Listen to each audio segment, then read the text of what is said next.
President Donald ট্রাম্পের শুল্ক আরোপের সিদ্ধান্তকে স্থগিত করে দিয়েছে মার্কিন আদালত। আর আদালতের এমন সিদ্ধান্তের পরই বিশ্ববাজারে অপরিশোধিত তেলের দাম বাড়তে শুরু করেছে। এদিকে মার্কিন প্রশাসন থেকে সরে দাঁড়ানোর ঘোষণা দিয়েছেন ট্রাম্পের অত্যন্ত নিকটজন ব্যবসায়ী ইলন মাস্ক। এ নিয়ে এখন দুনিয়া জুড়ে বইছে নানা কৌতূহলী প্রশ্নের জোয়ার।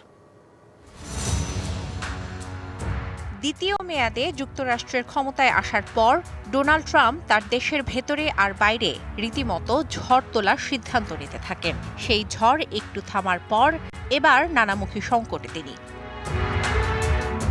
বিদেশি পণ্যের ওপর শুল্ক আরোপ করে তোলপাড় সৃষ্টি করেন বিশ্বজুড়ে। তার ধকল পড়ে বাংলাদেশেও। ট্রাম্পের সেই শুল্ক নীতি স্থগিত করেছে মার্কিন আদালত। স্থানীয় সময় বুধবার নিউ ইয়র্কে আন্তর্জাতিক বাণিজ্য আদালত এক আদেশে এমন সিদ্ধান্তের কথা জানায়। জেনেক্সে শিফট করো, লাইফকে লিফট করো। আদেশে বলা হয়, বিভিন্ন দেশের ওপর পাল্টা শুল্ক আরোপ করে নিজের ক্ষমতার সীমা অতিক্রম করেছেন ট্রাম্প। যুক্তরাষ্ট্রের সংবিধান অনুযায়ী কংগ্রেসকে বিভিন্ন দেশের সাথে বাণিজ্য নিয়ন্ত্রণ করার বিশেষ ক্ষমতা দিয়েছে। উল্লেখ করে আদালত জানায়, মার্কিন অর্থনীতি সুরক্ষার জন্য প্রেসিডেন্টের জরুরি ক্ষমতার মাধ্যমে তা বাতিল করতে পারেন না। তবে আদালতের আদেশের পর এর বিরুদ্ধে আপিলের একটি নোটিশ দিয়েছে ট্রাম্প প্রশাসন। শুল্ক আরোপের সিদ্ধান্তের খবরে অপরিশোধিত তেলের দাম বাড়তে শুরু করেছে বিশ্ববাজারে।